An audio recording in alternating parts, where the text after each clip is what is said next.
গুছিয়ে যারা মিথ্যে কথা বলতে জানে, সমাজে তারাই সবার প্রিয়জন হয়ে থাকে।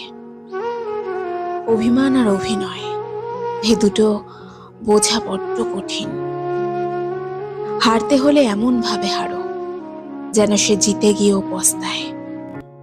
ভালো আছি বলতে শেখো, কারণ ভালো নেই বললে নিজেরই ক্ষতি হয়। হতাশার কিছু নেই, সব সময় একটা কথা মনে রেখো, অন্ধকার যত গভীর হয় সূর্য তত দ্রুতই উদিত হয়।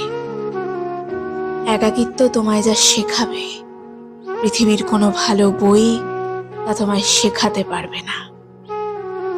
ভাঙা বিশ্বাস আর ফেলে আসার সময় কোনোদিন ফিরে আসে না। যে ভালো দেখতে তার কাছে নয়, যে ভালো রাখতে পারে তার